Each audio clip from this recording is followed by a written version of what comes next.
Hello student, welcome to chemistry class. Student, we are going to start second chapter of chemistry.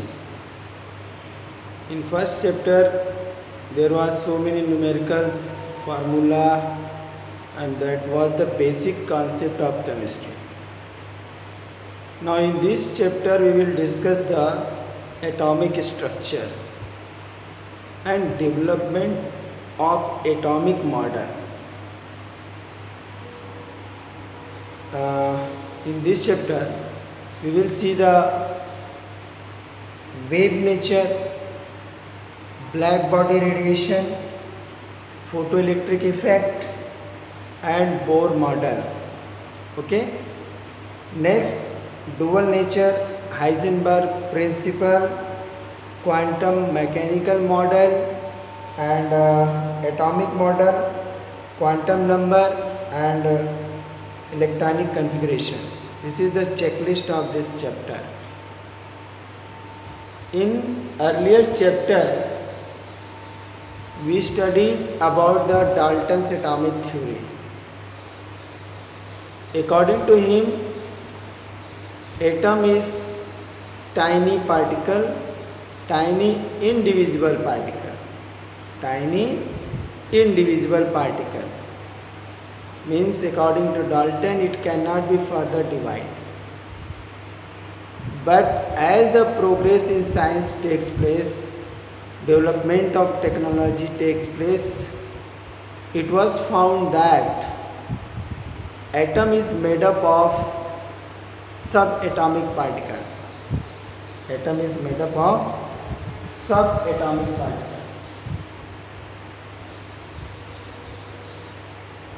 Subatomic particle. Proton,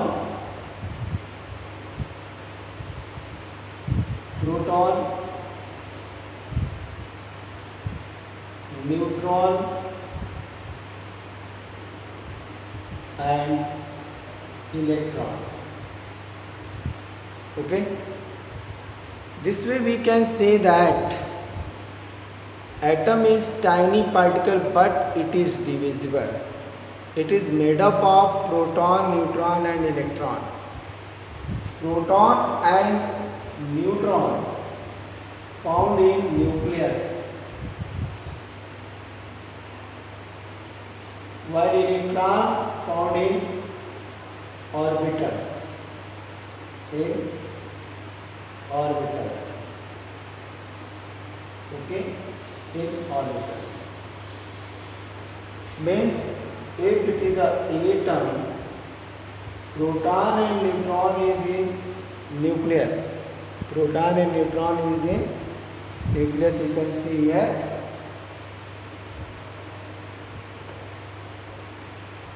This is the nucleus, proton and neutron, and this is the cell or orbit. Here is electron. This is the nucleus. This is the electron. Okay, तो ये चीज़ हमें कब पता लगी? ये पता तब लगी जब डेवलपमेंट इन साइंस हुआ. कब हुआ? डेवलपमेंट इन साइंस हुआ. अब इसमें अब पता लग गया कि एटम डिविजिबल है और प्रोटॉन, न्यूट्रॉन, इलेक्ट्रॉन से बना हुआ है. जो फिजिकल प्रॉपर्टी एटम की होती है वो ड्यू टू प्रोटॉन और न्यूट्रॉन होती है, लेकिन जो केमिकल प्रॉपर्टी, केमिकल रिएक्शन होते हैं वो due to change in electron होते हैं. लेकिन अब ये एटम किस शेप का होता है, किस तरह का होता है और कैसे डिसाइड करेंगे कि इलेक्ट्रॉन किस तरह से मूव करता है, कैसे प्रोटॉन, न्यूट्रॉन एक न्यूक्लियस के अंदर पड़े हुए हैं, कितने प्रोटॉन और न्यूट्रॉन न्यूक्लियस के अंदर रह सकते हैं, किस तरह से वो रहते हैं. ठीक है, क्योंकि हम लोग जानते हैं कि प्रोटॉन के ऊपर पॉजिटिव चार्ज, न्यूट्रॉन के ऊपर नेगेटिव चार्ज, इलेक्ट्रॉन के ऊपर प्रोटॉन के ऊपर पॉजिटिव चार्ज, न्यूट्रॉन के ऊपर नो चार्ज और इलेक्ट्रॉन के ऊपर नेगेटिव चार्ज होता है. तो क्वेश्चन ये होता है कि आखिर न्यूक्लियस के अंदर किस तरह से प्रोटॉन पाए जाते हैं। अगर किसी एटम के अंदर एक प्रोटॉन है तो बात समझ में आती है कि there is no repulsion, there is no attraction, okay, वो न्यूक्लियाई हमारी स्टेबल होगी। लेकिन जहाँ नंबर ऑफ प्रोटॉन है तो वो कैसे प्रोटॉन उसके अंदर पड़ा रहता है, जबकि हम जानते हैं कि same charges repel each other, same charges repel each other. Question बहुत गंभीर है कि कैसे इलेक्ट्रॉन अरेंज रहते हैं, कैसे वो मूव करते हैं। इन्हीं सारी चीज़ों को डिस्क्लोज करने के लिए, ये रहस्यमयी बातों को डिस्क्लोज करने के लिए पहले मॉडल आया, फिर मॉडल के ऊपर डिस्कशन हुए, फिर वेव थ्योरी आई, फिर जाकर के वेव थ्योरी से बोर्स एटॉमिक मॉडल आए, फिर उसके बाद जाकर के और भी चेंजेस हुए जिससे हमें कि परफेक्ट पता चल पाया कि किस तरह से प्रोटॉन ढेर सारे न्यूक्लियस के अंदर रहते हैं और कैसे इलेक्ट्रॉन मूव करते हैं और कैसे उनकी स्टेबिलिटी बनी रहती है। आज हम लोग सबसे पहले एटॉमिक मॉडल पे बात करेंगे। पहले क्या बात करेंगे? Atomic model. चलिए सबसे पहले हम लोग देखते हैं atomic model.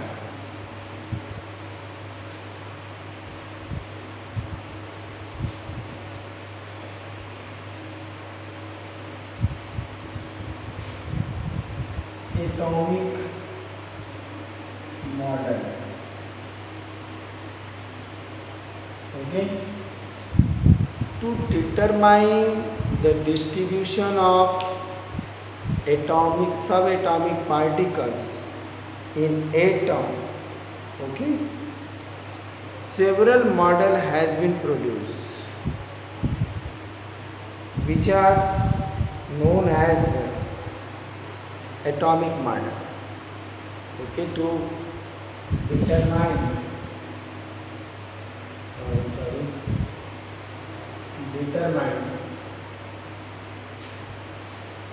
the distribution of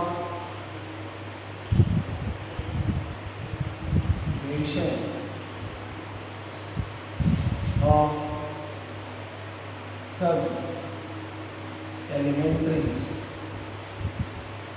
or subatomic particles,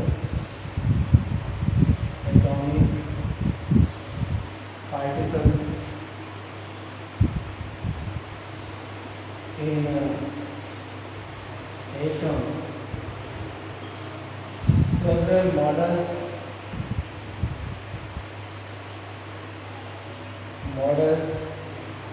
have been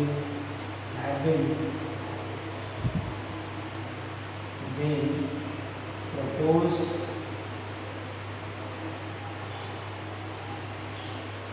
बहुत सारे मॉडल प्रपोज किए गए, लेकिन इसमें से दो जो मॉडल थे उन्हीं पे ज़्यादा डिस्कशन हुआ। हालांकि ये दोनों जो मॉडल थे वो स्टेबिलिटी ऑफ न्यूक्लियाई को एक्सप्लेन करने में असफल थे, ठीक है। Some of these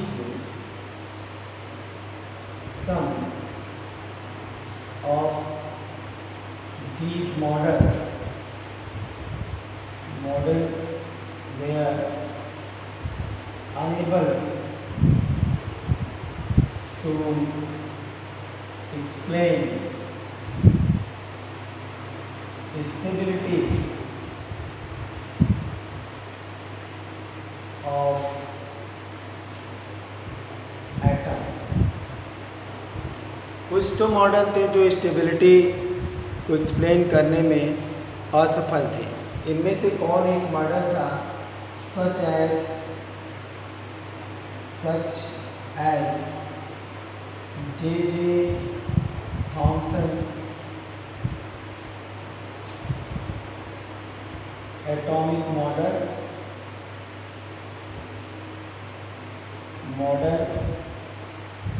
This was the pudding model. It was the watermelon model and pudding model. ठीक है. And second one was Rutherford's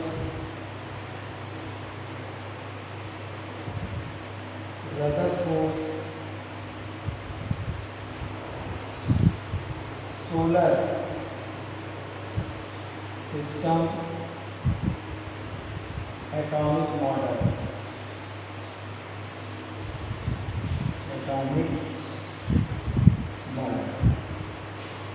ये दो ऐसे मॉडल थे जिन्होंने एटॉमिक मॉडल की स्टेबिलिटी को नहीं एक्सप्लेन किया या नहीं कर पाए, लेकिन एटॉमिक मॉडल के कॉन्सेप्ट में एक सॉलिड विचार अपने कॉन्सेप्ट दे गए, जिसके बेस पर हम एटॉमिक मॉडल को डिस्कस कर पाए. ठीक है. अब इसके बाद हम सबसे पहले डिस्कस करेंगे J Thomson's atomic model, J Thomson model of atom. ठीक है. इसको वीडियो पॉज करके भी आप नोट कर सकते हैं.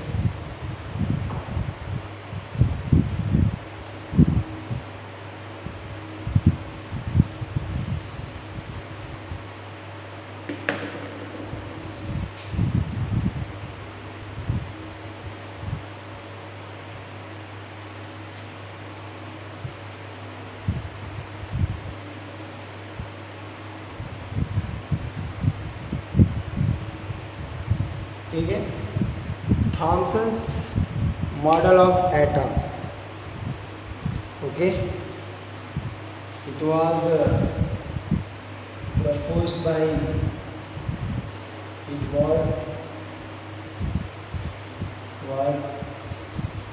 proposed by J.J. Thomson. Okay, J.J. Thomson. Okay, in 1898.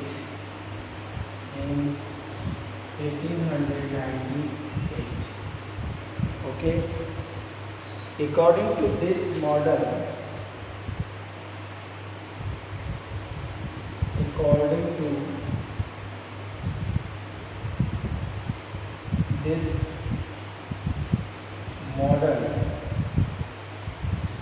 to this model, we'll see.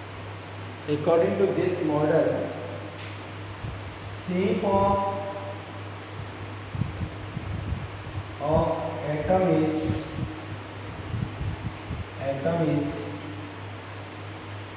spherical, and radius is approximately 10 to power minus 10 meter.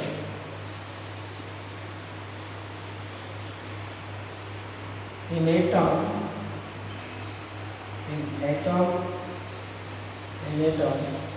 protons are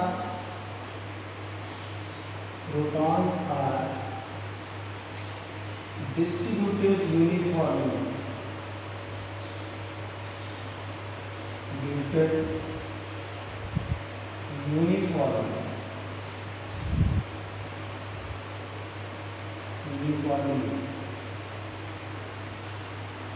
electron क्या होते हैं? यूनिफॉर्मली प्रोटॉन डिस्ट्रीब्यूटेड होते हैं, and electrons are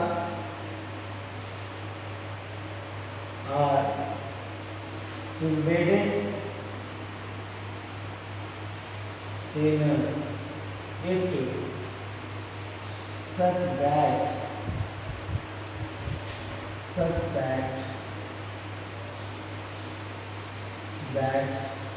electrical neutrality is maintained। ठीक है, ये तो Rutherford, ये मॉडल हो गया जे थॉम्सन का। जे थॉम्सन ने कह दिया कि ये एटम जो होता है स्फेरिकल होता है, और इस स्फेरिकल मॉडल में जो प्रोटॉन होते हैं, ये प्रोटॉन यूनिफॉर्मली डिस्ट्रीब्यूटेड होते हैं, यूनिफॉर्मली डिस्ट्रीब्यूटेड होते हैं।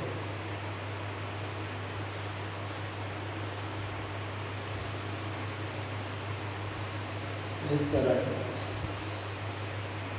प्रोटॉन जो है यूनिफॉर्मली डिस्ट्रीब्यूटेड होते हैं। ठीक है, और जो इसके अंदर इलेक्ट्रॉन होते हैं, इलेक्ट्रॉन वो इम्बेडेड रहते हैं, जगह जगह पे ऐसे ऐसे इम्बेडेड रहते हैं। ऐसा मानना था जे थॉम्सन का, ऐसा मानना था जे थॉम्सन का।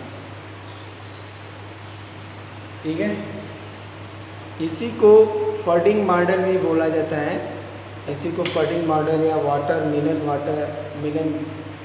मॉडल भी बोला जाता है। जैसा कि हम लोग वाटर मिलन में देखते हैं कि सीड जो होते हैं वो बीच बीच में एम्बेडेड रहते हैं, तो उसकी तरह से ही यहाँ पे कंपेयर करके बताया कि जो fleshy edible part of watermelon होता है वो सपोज कि प्रोटॉन है, और जो उसके अंदर सीड होते हैं वो सपोज कि क्या है, इलेक्ट्रॉन है।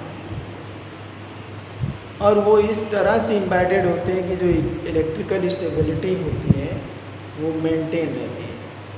ठीक है, इसको पहले नोट कर लीजिए, वीडियो को पॉज करके इसको आप लोग ले सकते हैं। अब इसमें प्रॉब्लम क्या हो गई? प्रॉब्लम ये है कि इलेक्ट्रॉन नेगेटिव, प्रोटॉन पॉजिटिव, जो भी कैरेक्टरिस्टिक है इलेक्ट्रॉन और प्रोटॉन का, उसको जे थॉम्सन ने ही एक्सप्लेन किया, और उन्होंने ही बताया कि पॉजिटिव होता है प्रोटॉन और इलेक्ट्रॉन होता है नेगेटिव। तो क्वेश्चन ये है कि मान लेते हैं कि प्रोटॉन यूनिफॉर्मली डिस्ट्रीब्यूटेड है, तो आखिर ये समझ में नहीं आता कि कैसे नेगेटिव इलेक्ट्रॉन्स प्रोटॉन के बीच में है, कैसे एम्बेडेड हो सकते हैं। कभी देखा होगा पॉजिटिव नेगेटिव चार्ज या वायर आपस में मिलते तो स्पार्किंग होते हैं। तो इस तरह का क्या कोई मॉडल एग्जिस्ट कर सकता है? कोई भी मॉडल एग्जिस्ट कर सकता है? नहीं कर सकता है, कभी भी नहीं कर सकता है। तो अब एक कॉन्सेप्ट तो जो है कि मॉडल का जे थॉम्सन ने दे दिया, मगर ये बताने में अनेबल थे कि आखिर किस तरह से यूनिफॉर्मली डिस्ट्रीब्यूटेड प्रोटॉन के बीच में जगह जगह इलेक्ट्रॉन एम्बेडेड हो सकते हैं, जबकि प्रोटॉन पॉजिटिव है, इलेक्ट्रॉन नेगेटिव है। इसका मतलब ये हो गया सीधे सीधे कि ये जो मॉडल था फेल हो गया। इतना तो उन्होंने बता दिया कि स्फेरिकल एटम होते हैं। ठीक है, अब इसके बाद आते हैं नेक्स्ट एटॉमिक मॉडल पे, जो कि रदरफोर्ड का एटॉमिक मॉडल था। ठीक है, ये तो क्लियर हो गया, समझ में आ गया कि ऐसा कोई एटम एग्जिस्ट नहीं कर सकता है। ठीक है, अब हम आते हैं अगले एटॉमिक मॉडल पे, जो है कि रदरफोर्ड का एटॉमिक मॉडल। रदरफोर्ड के एटॉमिक मॉडल को हम सोलर एटॉमिक मॉडल भी कह सकते हैं। Rutherford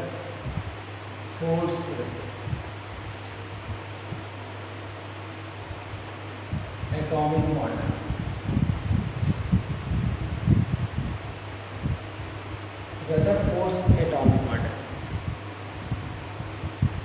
is also known as Rutherford's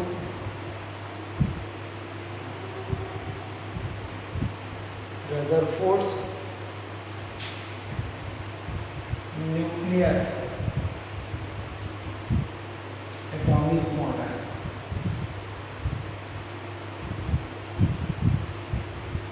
Or you can say Rutherford's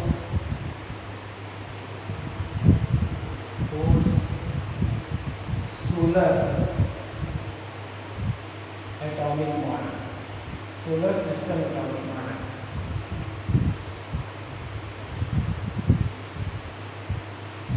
Atomic model, इतने नामों से इसको हम जानते हैं। और रदरफोर्ड ने जो ये एटॉमिक मॉडल दिया उसको एक्सपेरिमेंट करके दिया। इन्होंने जो है कि स्कैटरिंग एक्सपेरिमेंट किया था और जिसमें उन्होंने कुछ चीज़ें पाई और उस बेस पे इसको एक्सप्लेन करने की कोशिश की। Okay, he explained his atomic model. I will erase this. You can note from the video.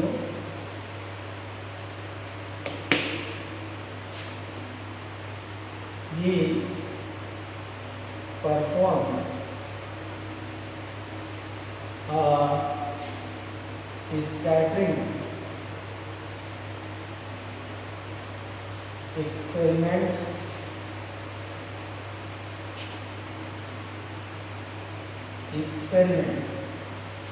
with the help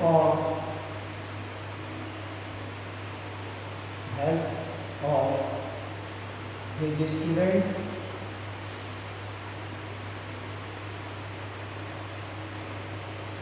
In this experiment,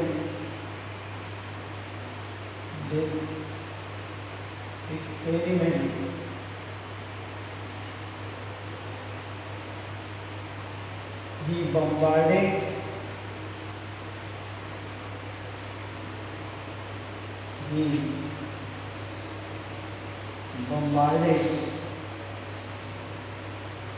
a thin metallic wire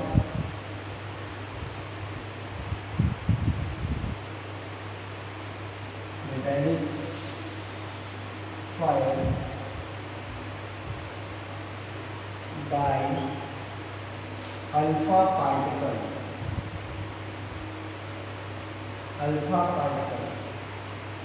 Okay, bombarded by alpha particles. ये जो metallic थी 100 nanometre इसकी thickness है, 100 nanometre.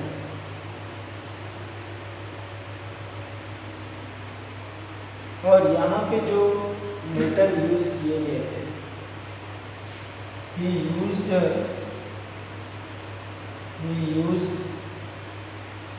heavy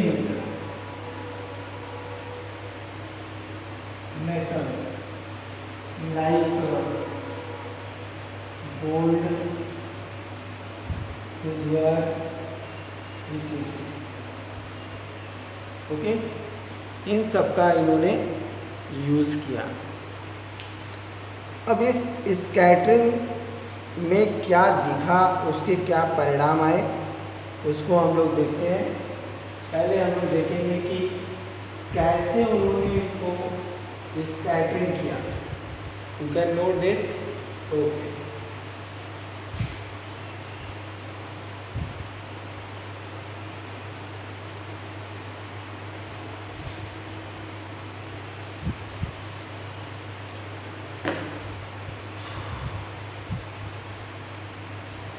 एक उन्होंने source ले लिया of alpha particle, source of alpha particles, और इसके रास्ते में एक पतली थिन फिल्म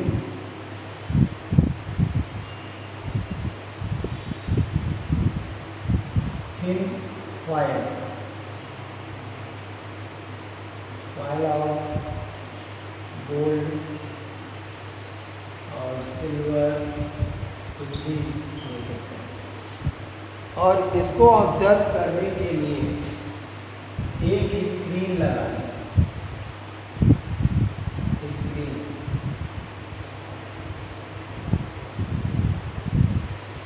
एक यहाँ पे स्क्रीन लगा दें।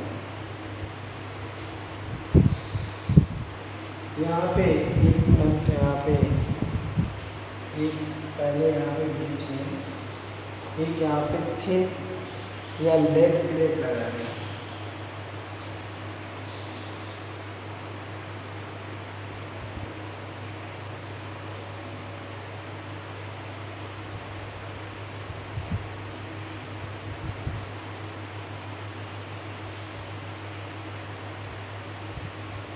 लेड प्लेट, और यहाँ पे रख दिया थिन फॉयल। यहाँ पे क्या रख दिया? Thin foil. अब ये थिन फॉयल पे किस तरह से सबसे पहले इन्होंने एक सोर्स से अल्फा पार्टिकल लगाया, ठीक है। ये फोटोग्राफिक प्लेट थी।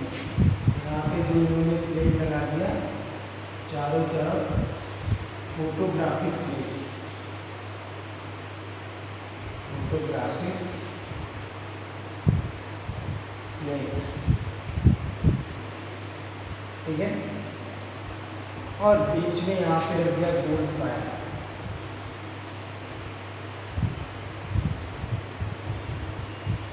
तो यहाँ पे इन्होंने स्कैटरिंग देखी।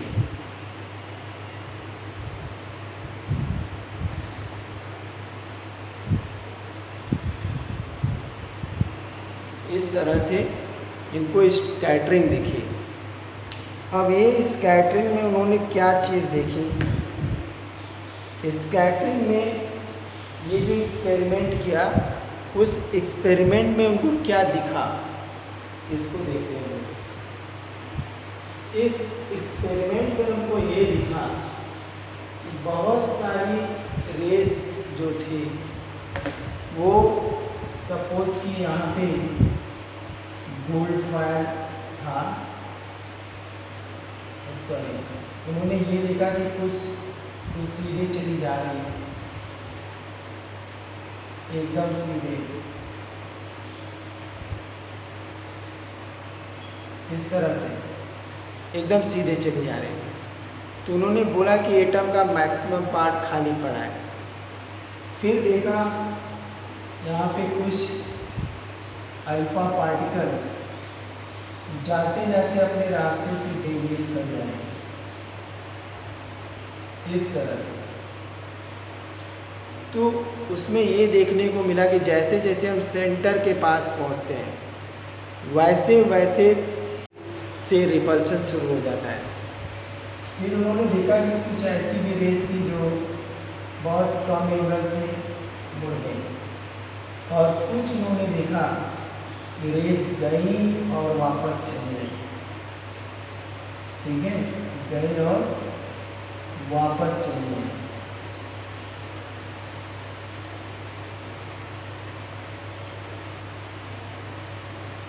ठीक, तो इससे ये पता लगा कि जो इसका सेंट्रल पार्ट है, वो सेंट्रल पार्ट कंसंट्रेटेड है, और मैक्सिमम जो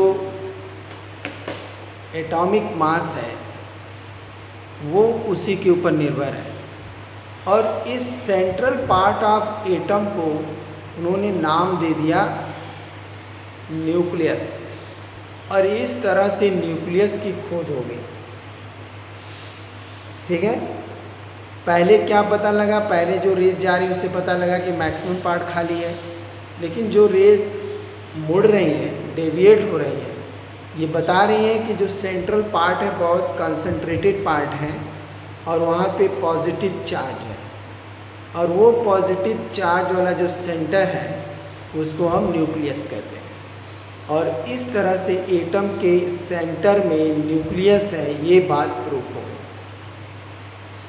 लेकिन अब रदरफोर्ड के एटॉमिक मॉडल में किस तरह से इलेक्ट्रॉन रिवॉल्व करते हैं इस पॉजिटिव सेंटर के चारों तरफ, ये हम लोग अगली वीडियो में डिस्कस करेंगे।